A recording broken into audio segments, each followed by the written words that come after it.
Hello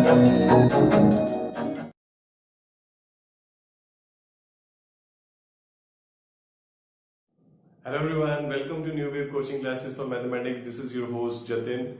Thanks to all my viewers who are liking my video and also have subscribed to my channel. Today we are going to start a new topic, that is a triangle. So before we talk about what we are going to study in this chapter, triangles, let us understand what a triangle is. So when we talk about a triangle,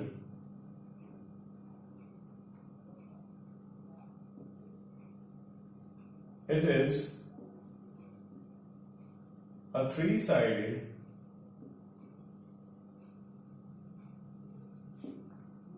closed figure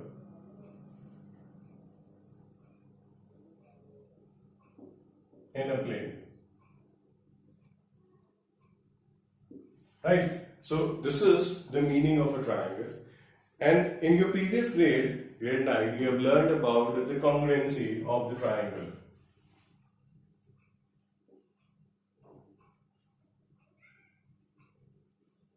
Congruency. Now, congruency basically means that the two figures, or if we talk about the congruency of triangles, we say triangles are congruent means they are equal in respect of their size also and their shape also, right? In this chapter of triangles, we will be studying something new which is called as similar figures, similar triangles we will talk about later on. First of all, we will talk about similar figures.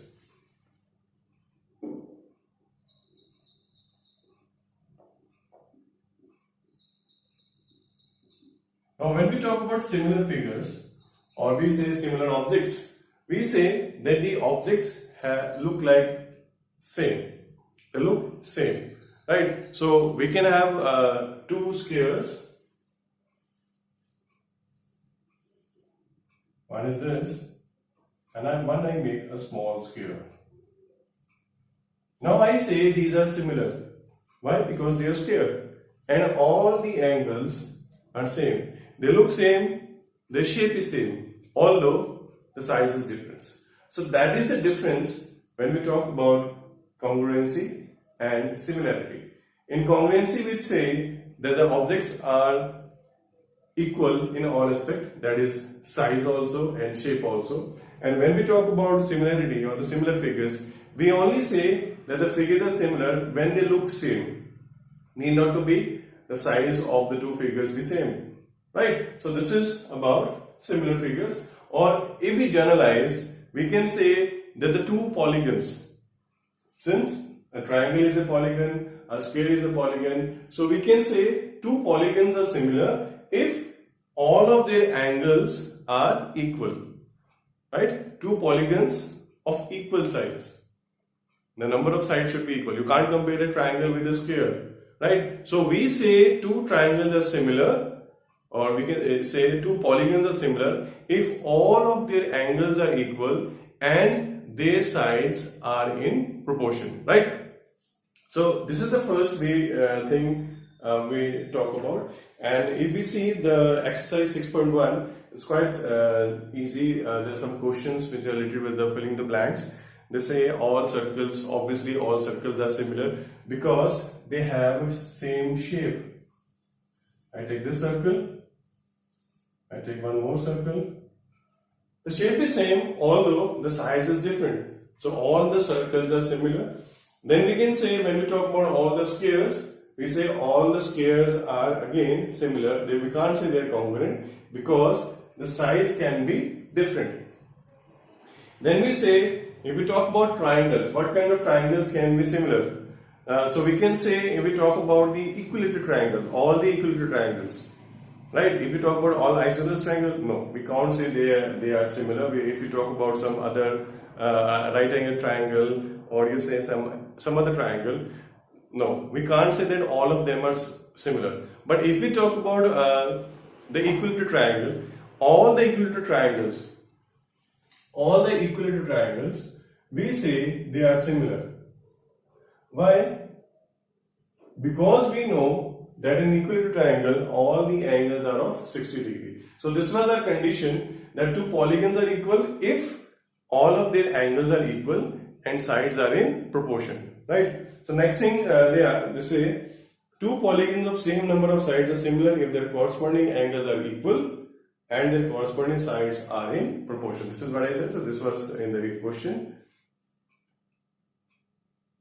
Alright, now we talk about a theorem, right, which is also called Thales theorems, which was given by Thales and better known as basic proportionality theorem, right? So let's see what is the statement of this basic proportionality theorem.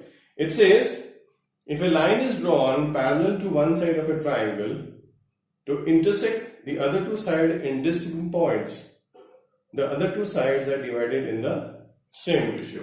So this is the statement of the theorem. Now as the theorem says, if a line is drawn parallel to one side of a triangle to intersect the other two sides at a distinct point, the other two sides are divided in the same proportion. So we can see that this DE is parallel to BC. According to theorem, this is given to us. And what we have to prove that this AD upon BD is equal to AE by EC. So the given condition is DE is parallel to BC, and what we have to prove, this is what they have given, the other two sides. So these are the other two sides are divided in the same proportion. Or we can say instead of proportion, we say they are divided in the same ratio. Right? So we have to prove AD by BD is equal to AE by CE. Now there is a construction in this question, in this theorem. What we do, we draw DM perpendicular to AC. So this is the perpendicular here.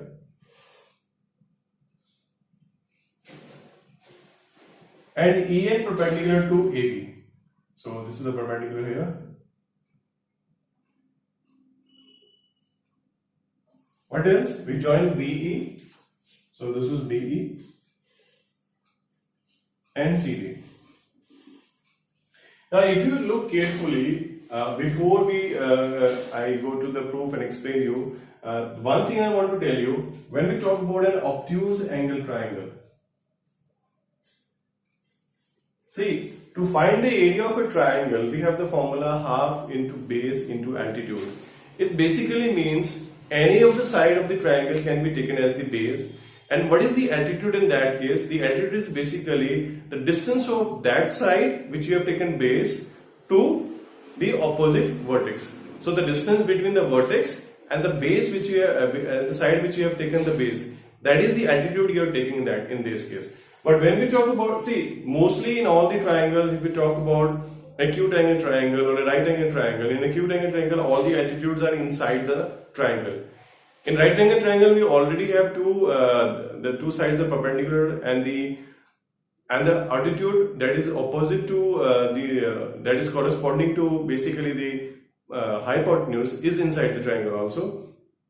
But when we talk about obtuse angle triangle and obtuse angle triangle, in case of obtuse angle triangle, the side which is the longest, that is the side opposite to the largest angle. For that, the perpendicular is altitude is inside the circle. But for these two sides, which include the obtuse angle, for those two sides, the altitude are not inside the triangle, they are outside the triangle. So if I have to find the area of this triangle using this base, then I have to find the distance between this and this vertex. And we know whenever we find the distance, it is always a perpendicular distance. So the perpendicular, if I draw from here, it would be something here. So I have to extend this line backwards, outside. So this is the perpendicular here actually. Same way, if I take the base this one, then the perpendicular will be coming from here. Right? So in case of obtuse angle triangle, the altitudes, two of the altitudes are outside the triangle, they are not inside the triangle. Why I am telling you this thing? Because we will be using this thing in this question. And just see in this question, if we see the triangle BDE and CDE, these two triangles both are obtuse angle triangle, and obviously the altitude will be outside the triangle, right? So let's proceed with the proof now. So we have just drawn DM perpendicular to AC, EN perpendicular to AB. We have joined BE and DC. Now, We know the area of triangle is half into base into height, or we say half into base into the altitude. So area of triangle ADE, I take this triangle ADE. See, to find the area, I can choose any of the side as the base, and the altitude is always corresponding to that. So I have taken area of triangle ADE. For the first case, I have taken AD as the base. Now corresponding to AD, the height is this EN. So the area of AD is half into AD into EN, right? Now, then I take the area of BDE, right? Now BDE is an obtuse angle triangle. So if I choose the side, if I choose the base as BD, the side BD, then corresponding to this, the altitude is this one, right? This EN, right? So therefore, the area of triangle BD is half into BD into EN, right? Now I divide the area of these two. If I divide the area of these two, half cancels, EN cancels, and I am left with AD by BD, right? Similarly, if I again take the other side, that is the area of ADE and area of CDE. Again I have taken area of ADE, but this time I have changed the base. Now the base is AE. Now corresponding to AE, the height is DM, right? So here in this case, area of ADE is half into AE into DM. Similarly, as BDE was an obtuse angle triangle, CDE is also an obtuse angle triangle. So the area of CDE becomes half into CE into DM. So that will be equal to, if you cancel these, I get AE by CE, right? Now what I have to prove? I have to prove AD by BD is equal to AE by CE. Now these two can be equal only if these are, if the left side of these two sides are equal, right? If you see the left side, what is on the left side? We have the area of two triangles, right? Now the numerator of the LHS of first and second are same. If you see the numerator, these are both the area of ADE. If I have to prove these two equal, then the denominator should also be equal, right? So how we can make them equal? You remember in the grade 9 you learned about a property that if two triangles are on the same base and between same parallel lines, then the area of two triangles is equal. So we can use this property. This BDE and CDE are on the common base DE, and they're between the same parallel line DE and BC, so their area will be equal. So if I combine 1, 2 and 3, by 1, 2 and 3, what I can say, since these are equal, so the RHS will be also equal. So I get the required proof that AD by BD is equal to AE by CE, right? Now we talk about some special case of this question, of this theorem. Right? When we talk about special case, see, if I add 1 on the both sides of these two, suppose I do it something like this, AD upon BD plus 1 is equal to AE by CE plus 1. I take the LCM. After taking the LCM, the numerator I have AD plus BD upon BD. And on the right side I have AE plus CE upon CE, right? So now AD plus BD becomes AB. So the first special case is that AB upon BD is equal to AC upon CE. Then I can take the reciprocal of these two also. It means by basic proportionality theorem I can write this also, I can write this also. No, nothing wrong, right? What more special can case be there? If initially I take the reciprocal of these two and then I add 1, what I get in that case, I can get this thing, AB upon AD is equal to AC upon AD. And their reciprocals also, right? So both conditions are right, right? So this is one way of proving basic proportionality theorem. We can use an alternate method also, which can only be done after we understand about similarity of triangle, that how we can prove the triangle is similar. Then we can use that method also to prove this thing, right? So now we will going to start the exercise 6.2. But before we start the exercise 6.2, there is one more thing. We have a theorem that is the converse of basic proportionality theorem. Now, in the converse of basic proportionality theorem, what is the converse is just the opposite. They say if a line is drawn, to intersect the two sides of a triangle at distinct points, such that the ratio is equal, then we have to prove that DE is parallel to BC. So let's see the proof of this theorem now. And let's see the converse of basic proportionality theorem. Now, as we have discussed about the statement, if a line divides any two sides of a triangle the same ratio, then the line is parallel to the third side. So, what is given to us that we have a triangle ABC and we have drawn a line DE, right? We have drawn a line DE such that AD upon BD is equal to AE upon CE.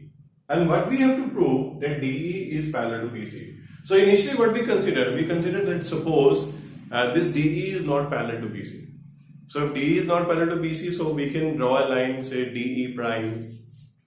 So we draw a line DE prime parallel to BC. Right? So since this DE prime is parallel to BC, and so therefore by basic proportionality theorem, which we have just discussed before this, so by BPT we will have AD upon BD equal to AE prime by CE prime. But we are also given that AD by BD is equal to AE upon CE. If we compare these two things, what we get? We get that AE by CE is equal to AE dash by CE dash, right? We get this thing. Now what we do? We add 1 on the both sides. When we add 1, obviously we have a fraction and a number, so what we have to do? We will have to take a LCM. So we take the LCM is CE on the left side, and on the numerator it becomes AE plus CE, and on the right side the LCM is CE prime, and we have AE prime plus CE prime, and this AE plus CE is AC. Similarly, AE prime and CE prime is also AC. This AC in the numerator gets cancelled, and what we are left with 1 by CE is equal to 1 by CE dash. Now if we take the reciprocal, what we get? CE is equal to CE dash. Now this can only be possible. See, CE and CE dash can only C prime can only be possible if and only if E and E prime coincide with each other. So that is why we can say DE is parallel to BC. So this is the proof of the converse of basic proportionality theorem. Before this we learned about the basic proportionality theorem. Now we are going to discuss with the questions which are based on these two, right? So we'll start the exercise 6.2 now. Now in the first question, exercise 6.2, what is given to us? There is a triangle ABC and we are given the side AD, BD, AE, and it's given that DE is parallel to BC. We have to find the length of EC, or we can say CE also. So these are the things given, and this is what I have to find. Now we know DE is parallel to BC. Therefore, by using basic proportionality theorem, or in short we say by BPT, AD by BD will be equal to AE by CE. So we substitute the values. AD is 1.5, BD is 3, AE is 1, and CE is that we have to find. So after simplifying this, I get CE equal to 2 centimeters. So this is the first part of this question. Now in the second part, again the triangle name is same, ABCD is parallel to BC, which is given to me. Now BD is 7.2, AE is 1.8, and CE is 5.4 centimeter. Now I have to find the side AD, right? Now to find AD, again we start the same way, that DE is parallel to BC. Therefore, by BPT, AD by BD will be equal to AE by CE. And after substituting the values, we get the value of AD as 2.4 centimeter, right? The second question of this exercise is just the opposite of the first. In the first question, the sides, lines were given parallel, and we have to find the sides. Now what is given? Now we are given the values of the side, and we have to check if the lines are parallel or not, right? So to make the lines parallel or not, we will be using converse of BPT theorem. Now see the first part of this question. It's given there is a triangle PQR and there are E and F point on the sides PQ and QR. We are given some values. PE is 3.9, PF is 3.6, EQ is 3 cm, and FR is 2.4 cm, right? So to To make the lines parallel, if we talk about the converse of BPT, in the converse of BPT it is given if the ratio is equal on the both sides, then the lines are parallel. So we just check it out, this ratio. If you see PE upon EQ, it is given as 3.9 by 3, which comes out to be equal to 13 by 10. Now if we see the ratio of the other sides, that is PF by FR, it is given as 3.6 upon 2.4.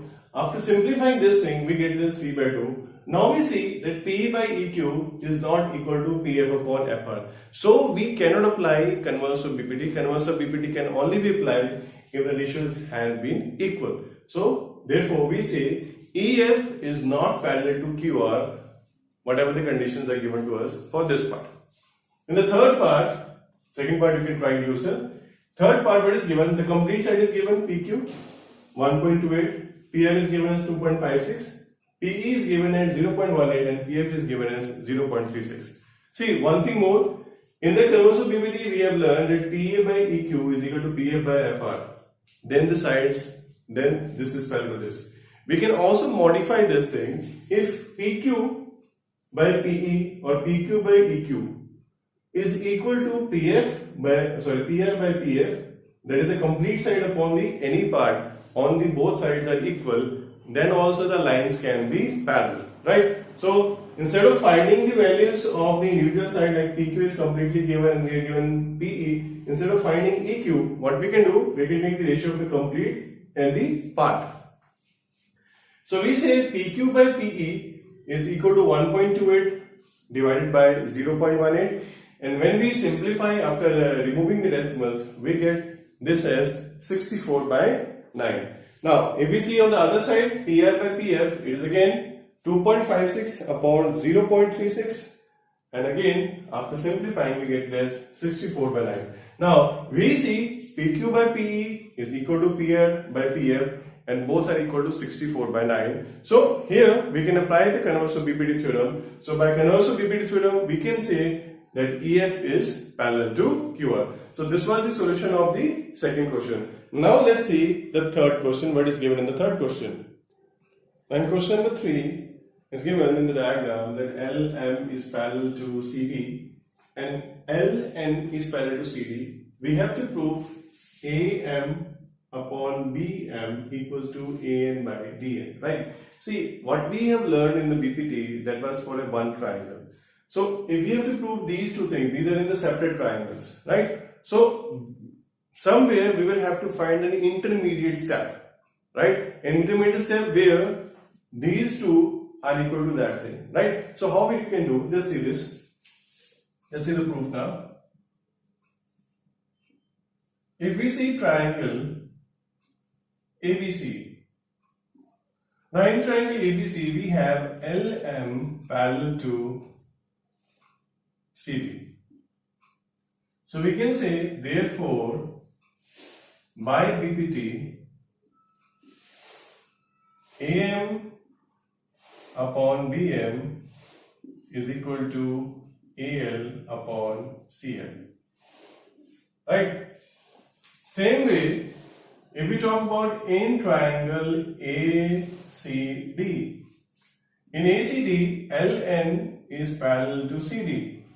So in this triangle, if we apply BPT, so therefore we say by BPT, AN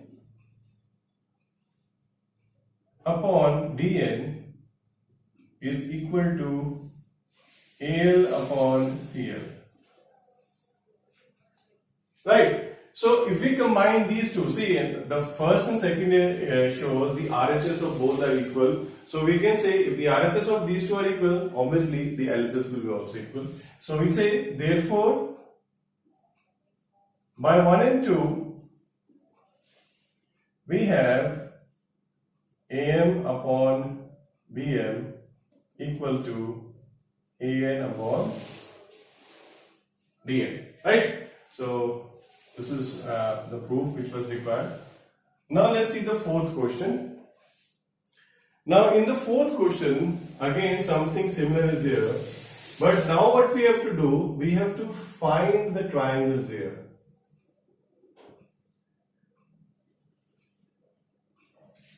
So this is given to me in this triangle ABC.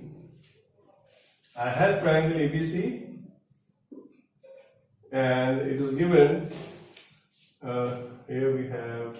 I join this one, then I join this one. So this is D, F, E. So now what is given in this question? In this question, it's given that DE is parallel to AC and DF is parallel to AE. This is given to me, and what I have to prove here, I have to prove that BF upon FE is equal to BE upon EC. Now, if you see carefully, there is an overlapping of the triangle. See, if I remove something, this line and this line, if I remove these two lines, now you can say DE is parallel to AC, so I can apply what? BPT here. So let's see the proof now. If I take triangle, in triangle BAC, or you simply write ABC also, there is no harm in that also.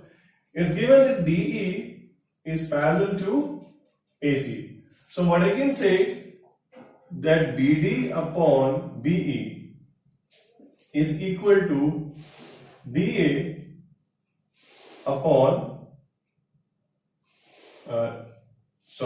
we should write something like this, that BD upon DA is equal to BE upon EC. Right? Slight mistake here also. This is BE here. Right? So this is the thing what I get now. Now I join here again, this here and this here. Now I move these two sides, this side and this side. Now you see triangle ABE. Now in triangle ABE, what I have, that DF is parallel to AE. Obviously the reason for this will be, I can write by BPT. Now DF is parallel to AB, so what we can say that BD upon DA is equal to BF upon FE. Now you see again, the LHS of 1 and 2 both are same, that is BD by DA. So obviously the RHS will be also equal. Let me complete the triangle now. So this was here and this was here. So this way you will have to think how to find it. So therefore we say by 1 and 2